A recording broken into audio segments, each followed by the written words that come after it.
러우 전쟁에 북한군을 밀어넣고 받아낸 대가가 슬슬 드러나는 것 같습니다. 북한 김정은 위원장 오늘 북한 무기, 특히 현대전을 주도하는 무인 전력을 대거 공개했다고 하는데요. 서정민 변호사님, 이번에 뭐가 좀 새롭게 공개된 거예요?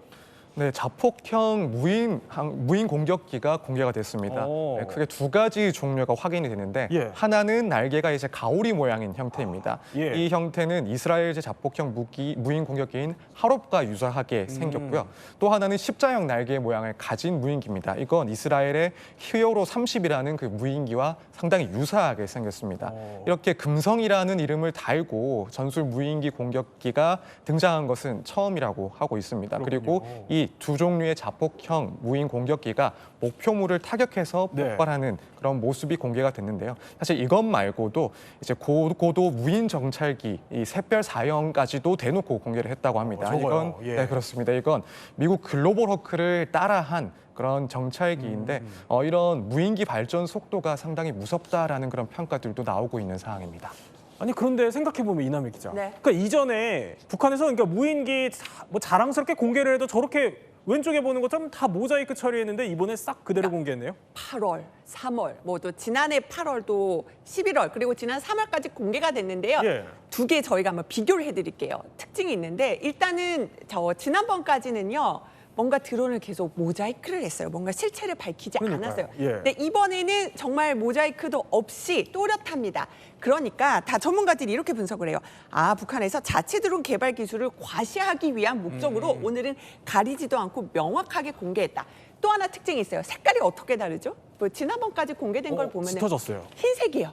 이번에는 우리가 보통 실전 약간 풀색하고도 비슷해 보이잖아요. 그러니까 전문가들이 이렇게 얘기를 하더라고요. 흰색은 아직은 실험용이다. 그런데 이건 정말 당장 실전에 투입할 수 있는 실전용으로 만들어진 거다. 그러니까 그만큼 그 기술 개발이 더 완벽하게 됐다. 우리가 이 정도까지 왔다를 과시하기 위해서 오늘은 모자이크도 하지 않고 좀 더 당당하게 공개를 한 것이다. 이런 분석들이 나오고 있습니다. 이제 뭐 실전에 배치될 수준으로 뭐 향상됐다는 걸 과시하는 것 같아요.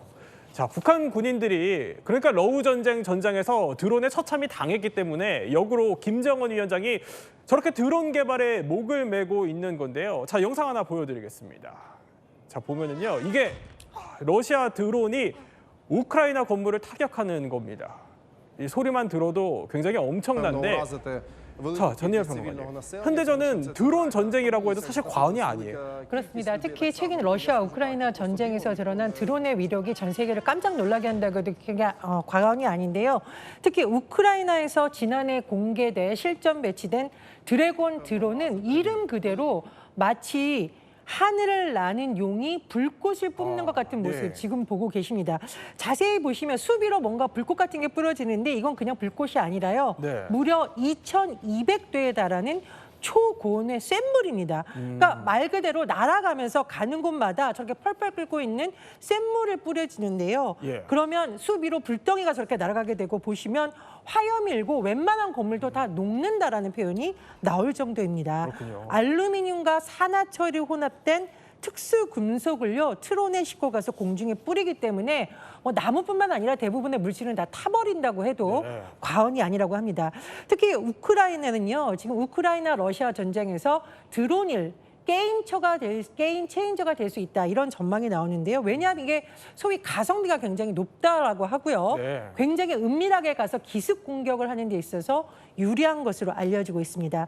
실제로 우크라이나에서는 우리가 거미줄 드론 작전을 하고 있다 이렇게 설명한다라고 하는데 거미줄이라는 표현처럼 그렇습니다. 드론 117대가 러시아 폭격기 41대를 불태웠다라고 주장을 하고 있습니다. 근데 사실 우크라이나 러시아 전쟁이 장기화되다 보니 러시아 입장에서는 시간은 우리 편이야. 결국은 우크라이나가 포기하겠지라는 말을 했었는데 오히려 우크라이나에서 이렇게 드론을 과감하게 사용하면서 다윗과 골리앗이라는 표현이 나오고 있다고 하는데 성서에 나오는 다윗이 덩치가 엄청나게 큰 골리앗에게 돌팔매를 해서 기습 공격을 하는 그런 것에 비유하는 표현이 나오기도 합니다. 그러니까 드론이 값도 싼데 요새는 드론에 뭐 스텔스 기능까지 장착을 해서 그야말로 또 은밀하게 작전을 수행하니까 그래서 북한을 포함해서 각국이 치열하게 개발 중인 겁니다.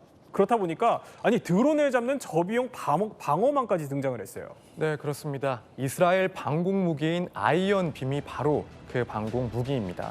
사실 기존의 아이언 빔 말고 아이언 예. 돔에 대해서는 많이 들어다 보셨을 것 같습니다. 그렇죠. 이제 미사일을 발사를 해서 미사일을 혹은 드론을 격추하는 시스템인데 지금 보시는 것처럼 이 장비는 미사일을 발사를 하는 것이 아니라 이렇게 미사일을 발사하는 것이 아니라 레이저를 발사를 해서 이 드론을 격추하는 새로운 그런 방식의 방공 무기인 것입니다. 레이저로. 네, 그렇습니다. 이렇게 렌즈로 날아오는 드론을 추적을 하고 예. 이런 레이저를 쏘게 되면은 이 미사일이 불이 타버리면서 고온으로 타버리면서 결국에는 무력화가 되는 그런 신기술인 거죠. 사실 아이언 돔과 같이 미사일로 날아오는 드론을 격추할 때는 그 미사일 한 발에 7천만 원 상당이 든다라고 합니다. 그래요? 네, 그러다 보니까 이런 고비용을 부담하는 것이 상당히 힘들 수가 있는데 이런 걸 매번 소모할 필요 없어진 그런 예. 새로운 무기를 이제 이스라엘에서는 올해 말까지 실전 배치할 목표라고 알렸습니다. 아, 저렇게 막 불에 타서 이제 떨어지는 장면들까지 포착이 되는 건데, 그러니까 이남희 기자, 고가의 미사일보다 어쨌든 뭐 값이 싸니까 이게 새로운 방어 수단으로 주목받을 만한 거는 같아요. 그러면 이거 있으면은 아이언돔이 대체될 수 있는 거예요? 결론부터 말씀드리면 대체하기가 어렵습니다.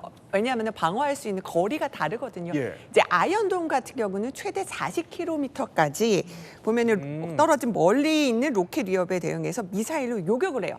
자, 저렇게요? 지금 보면은 왼쪽에 이제 아이언돔 미사일로 요격하는 모습을 보실 수가 있는데 바로 이제 40km까지 그 해당이 됩니다. 근데 아이언빔 같은 경우는요, 자 100kW급 레이저빔으로요 최대 10km 떨어진 드론들을 요격을 할 수 예. 있는 거예요. 그러니까 그 요격할 수 있는 사거리가 좀 다르기 때문에 사실은 아이언빔이 아이언돔을 완벽하게 대체하기는 어렵다 이렇게 말씀드릴 수 있겠습니다. 아니 이렇게 드론 개발이 빨라지고 드론을 잡는 레이저 기술도 등장하면 우리도 시급할 것 같은데요. 그렇습니다. 레이저 대공 무기의 중요성이 점점 커질 수밖에 없는데요. 예. 실제로 우리 군에서 지난해 레이저 대공 무기인 천광을 실전 배치한 바 있습니다. 오. 우리가 좀 쉽게 생각하면 왜 스타워즈 보면 총알이나 옛날의 과거 방식의 포탄 쏘는 것이 아니라 예. 레이저 빔처럼 탁 나가서 요격하는 장면을 볼 수 있잖아요.